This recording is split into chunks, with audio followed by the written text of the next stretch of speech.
نحمده ونصلي على رسوله الكريم اما بعد فاعوذ بالله من الشيطان الرجيم بسم الله الرحمن الرحيم ومن يعمل سوءا او يظلم نفسه ثم يستغفر الله يجد الله غفورا رحيما وقال الله تبارك وتعالى في مقام آخر فقلت استغفروا ربكم انه كان غفارا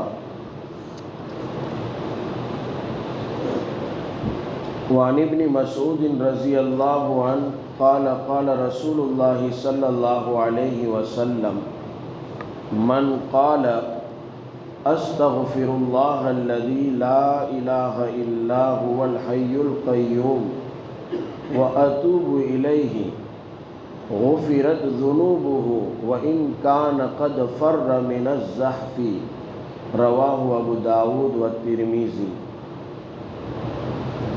صدق اللہ العظیم وصدق رسولہ النبی الکریم۔ عزیز دوستوں اور بزرگوں، گزشتہ 2 روز سے آپ استغفار کے متعلق ہی سماعت کر رہے ہیں، اور یہ عشرہ استغفار ہی ہے، مغفرت کا عشرہ ہے۔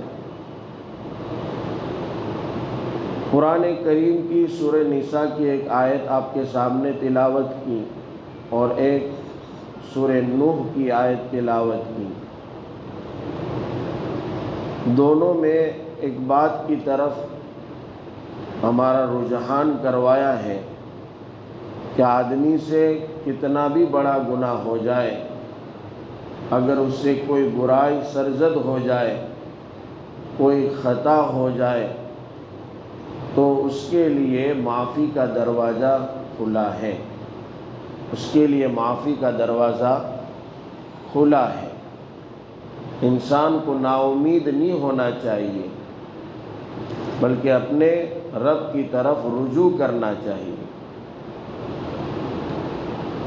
جیسے ایک جگہ اللہ تبارک و تعالی نے آقا مدنی علیہ السلام کو فرمایا کہ آپ کہہ دیجئے میرے بندوں سے جنہوں نے اپنے آپ پر ظلم کیا ہے کہ لا تقنطوا من رحمت اللہ، کہ تم اللہ کی رحمت سے نا امید نہ ہو۔ سورہ نساء میں فرمایا وَمَن يَعْمَلْ سُوءًا أَوْ يَظْلِمْ نَفْسَهُ، جس آدمی نے کوئی برا کام کیا یا اپنے ذات پر ظلم کیا۔ برائی کہتے ہیں جس میں کسی کی شرکت ہو، کوئی اور بھی شامل ہو، اور ظلم کہتے ہیں کہ جس میں آدمی خود اپنی دنیا اور آخرت کا وبال اس کا سودا کر رہا ہو اور اپنے جسم پر، اپنی ذات پر ڈال رہا ہو۔ تو دونوں ہی بڑے کام اس نے کیے جو بڑے گناہ کے کام ہیں۔ جیسے کہ ہم نماز پڑھتے ہیں تو ایک دعا میں اعتراف کرتے ہیں، آخری لفظ ہوتا ہے نماز کا، جس کو دعائے معصور کہتے ہیں، اللہم انی ظلمت نفسی ظلما کثیرا، کہ اے میرے پروردگار میں نے اپنے آپ پر بڑا ظلم ڈھایا ہے، بڑا ظلم کیا ہے۔ اعتراف کر رہا ہے بندہ۔ ظلم کرنے کے بعد، برائی کرنے کے بعد پھر کیا کرے وہ؟ یستغفر اللہ، پھر وہ استغفار کرے، گناہ سے معافی مانگے، مغفرت طلب کرے، تو قرآن کہتا ہے یجد اللہ غفور الرحیمہ، کہ وہ اپنے اللہ کو بڑا معاف کرنے والا، انتہائی رحم کرنے والا پائے گا۔ سورہ نوح کی جو آیت ہے جس میں استغفار کی تعلیم بھی دی ہے اور ساتھ میں اس کے انعامات بھی بیان کیے ہیں، لیکن ایک سوال ہے کہ نوح علیہ السلام نے 950 سال تک دعوت و تبلیغ، نشر و اشاعت اور اپنی قوم میں چل پھر کر خوب دعوت دی، دعوت قومی لیلا و نہارا، نہ آپ نے دن دیکھا نہ رات دیکھی، ہر وقت قوم کی فکر میں آپ کمر بستہ رہے اور انہیں اللہ تبارک و تعالیٰ کی طرف بلاتے رہے۔ قرآن کہتا ہے کہ انہوں نے 950 سال تک بلائے، اور پھر اپنی قوم سے یوں کہہ رہے فَقُلْتُ اسْتَغْفِرُوا رَبَّكُمْ إِنَّهُ كَانَ غَفَّارًا يُرْسِلِ السَّمَاءَ عَلَيْكُمْ مِدْرَارًا وَيُمْدِدْكُمْ بِأَمْوَالٍ وَبَنِينَ وَيَجْعَلْ لَكُمْ جَنَّاتٍ وَيَجْعَلْ لَكُمْ أَنْهَارًا۔ تو اب یہ لوگ تو وہ ہیں جو ایمان نہیں لائے ہیں، جنہوں نے پیغمبر کی بات نہیں سویکاری ہے، قبول نہیں کی ہے، تو ان کو استغفار کا کیا مطلب ہے؟ آپ ان کو کہہ رہے ہیں، جبکہ آپ نے قرآن کریم کی کئی آیتوں میں سنا ہوگا حضرت ابراہیم علیہ السلام کے قصے میں، حضرت نوح علیہ السلام کے قصے میں، کہ مشرک کے لیے مغفرت کی دعا نہیں کی جا سکتی۔ مفسرین نے اس کا جواب یہ دیا ہے کہ یہاں ان کے لیے مغفرت کی دعا نہیں ہے، بلکہ ان کو خود حکم ہے کہ تم استغفار کرو، اور یہاں استغفار سے مراد یہ ہے کہ کفر اور شرک سے باز آ جاؤ، تو واپس ہو جاؤ، یہ کفر والے کام چھوڑ دو، اس سے معافی مانگ لو۔ جب آدمی معافی مانگے گا تو اس کو چھوڑے گا، یعنی چھوٹا گناہ ہو یا بڑا گناہ ہو، جو آدمی بھی معافی مانگے گا، اس سے استغفار کرے گا، مغفرت طلب کرے گا، تو وہ آدمی جو ہے اس گناہ کو ترک بھی کرے گا، چھوڑے گا۔ یہاں ان کو یعنی حضرت نوح علیہ السلام کی قوم کو کفر اور شرک کے چھوڑنے کی طرف رغبت دلائی ہے، اور آپ نے صدا بلند کی ہے فَقُلْتُ اسْتَغْفِرُوا رَبَّكُمْ إِنَّهُ كَانَ غَفَّارًا، کہ تم استغفار طلب کرو۔ مفسرین نے اس کا ترجمہ کیا ہے ای اطلبو، یہاں کہ تم مغفرت طلب کرو اللہ تبارک و تعالیٰ سے، انہو کان غفارا، وہ بہت بڑا معاف کرنے والا ہے۔ کیا نعمت عنایت فرمائے گا؟ یرسل السماء علیکم مدرارا، وہ تم پر موسلا دھار بارش برسائے گا۔ یرسل السماء علیکم مدرارا ویمددکم باموال وبنین، اور کثرت مال کے ذریعے اور کثرت اولاد کے ذریعے تمہاری مدد کرے گا، بڑھائے گا تمہیں، مال میں بھی، تمہیں اولاد میں بھی بڑھائے گا۔ وَيَجْعَلْ لَكُمْ جَنَّاتٍ وَيَجْعَلْ لَكُمْ أَنْهَارًا، اور تمہارے لیے وہ باغیچے گارڈن بنا دے گا، لے لہاتی ہوئی کھیتیاں تیار کر دے گا، اور اس کے درمیان سے نہریں جاری کر دے گا۔ حضرت حسن بصری رحمۃ اللہ علیہ اس طرح کی مجلس لگی ہوئی تھے، تشریف فرما تھے۔ ایک آدمی آیا، عرض کیا جی حضرت بڑی تنگی ہے، پریشانی کا عالم ہے، بہت ہی پریشان ہوں، کاروبار کرتا ہوں کچھ ہوتا نہیں ہے، بڑی تنگی ہے، چاروں سمت سے گھیرا جا چکا ہوں، کیا کروں؟ حضرت نے کہا کہ آپ استغفار کرو۔ تھوڑی دیر کے بعد کوئی اور آیا، پھر اس نے بھی فریاد کی، حضرت مال میں بڑی کمی ہے، جتنا کاروبار کرتا ہوں رقم آتی ہے لیکن ہاتھ میں رہتی نہیں، چلی جاتی ہے۔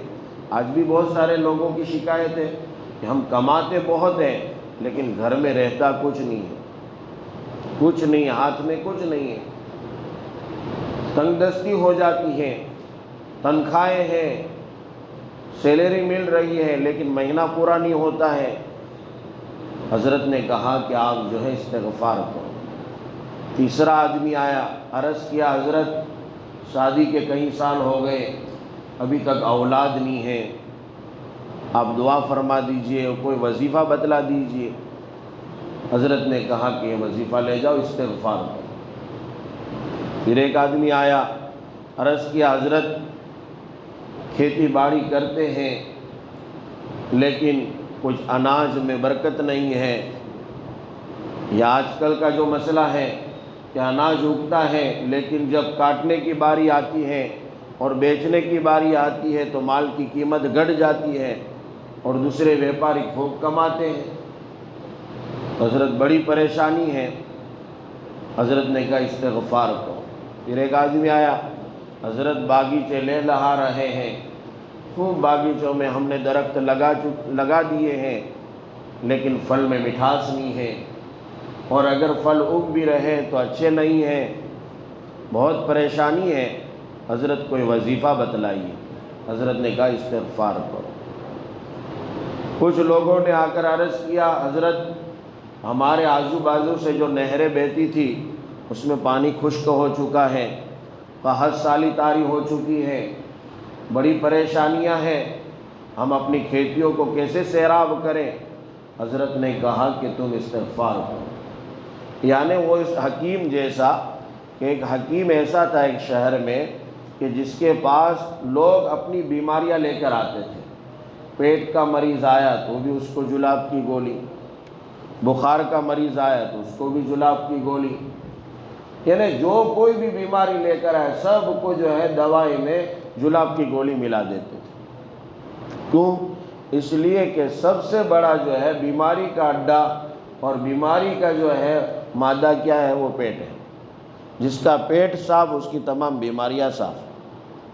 تو اسی طرح جس آدمی کا تعلق اللہ سے ہو گیا اور وہ رجوع اللہ کرنے لگ گیا اور وہ استغفار کی عادت بنا لے تو اللہ تبارک و تعالیٰ اس کے تمام مسئلوں کو حل فرما دیتے ہیں۔ جیسے گزشتہ حدیث میں آپ نے سماعت کیا کہ جو ہے استغفار کرنے کے 3 بڑے فائدے بیان کیے۔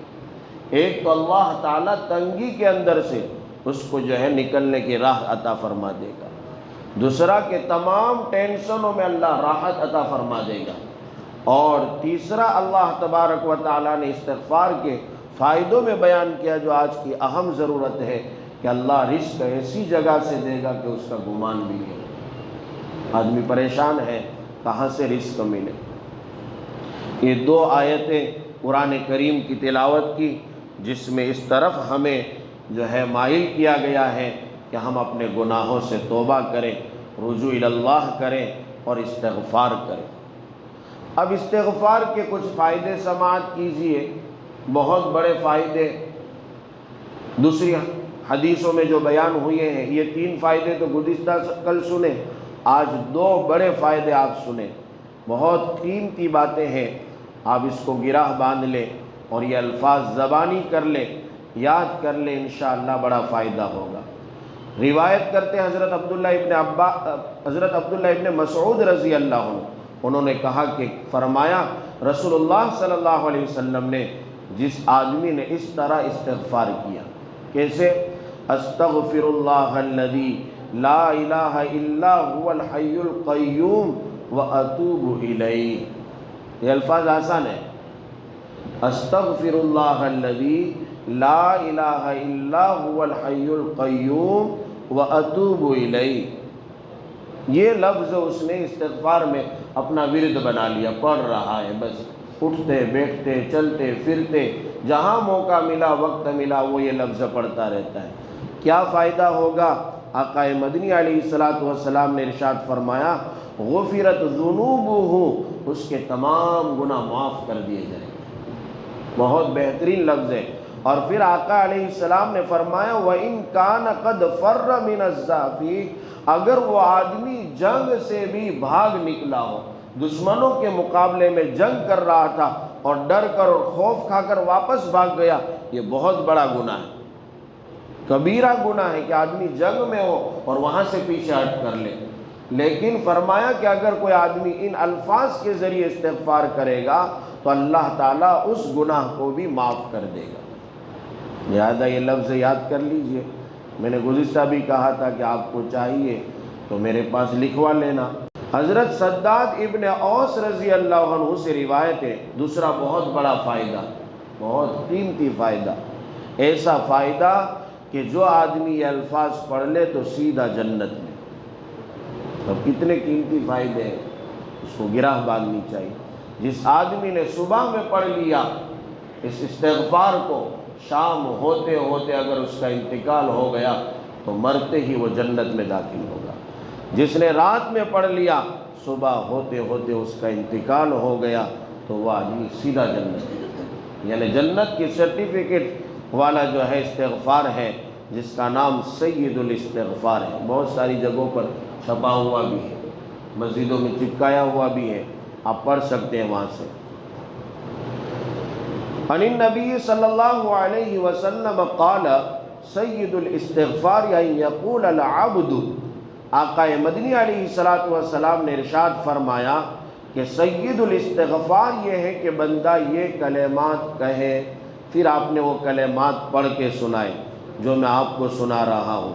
اللہم انت ربی لا الہ الا انت خلقتنی وانا عبدک وانا علی عہدک ووعدک ما استطعت اعوذ بک من شر ما صنعت ابوء لک بنعمتک علی وابوء بذنبی فاغفر لی فإنہ لا یغفر الذنوب الا انت۔ یہ کلمات ہیں، پھر سن لیجئے۔ اللہم انت ربی، اے میرے اللہ تو میرا پروردگار ہے، لا الہ الا انت خلقتنی، اگر عربی نہیں یاد رہتا ہے تو یہ اردو ترجمہ یاد رکھ لے، نہیں ہے کوئی معبود سوائے تیرے، یعنی تو ہی ہمارا معبود ہے۔ خلقتنی، تو نے ہی مجھے پیدا کیا ہے، وانا عبدک، میں تیرا بندہ ہوں، وانا علی عہدک ووعدک ما استطعت، اور جب تک میرے میں استطاعت ہے اور طاقت ہے اور قوت ہے میں تیرے عہد اور وعدے پر جو ہے پورا اتروں گا، جب تک میرے میں طاقت رہے گی۔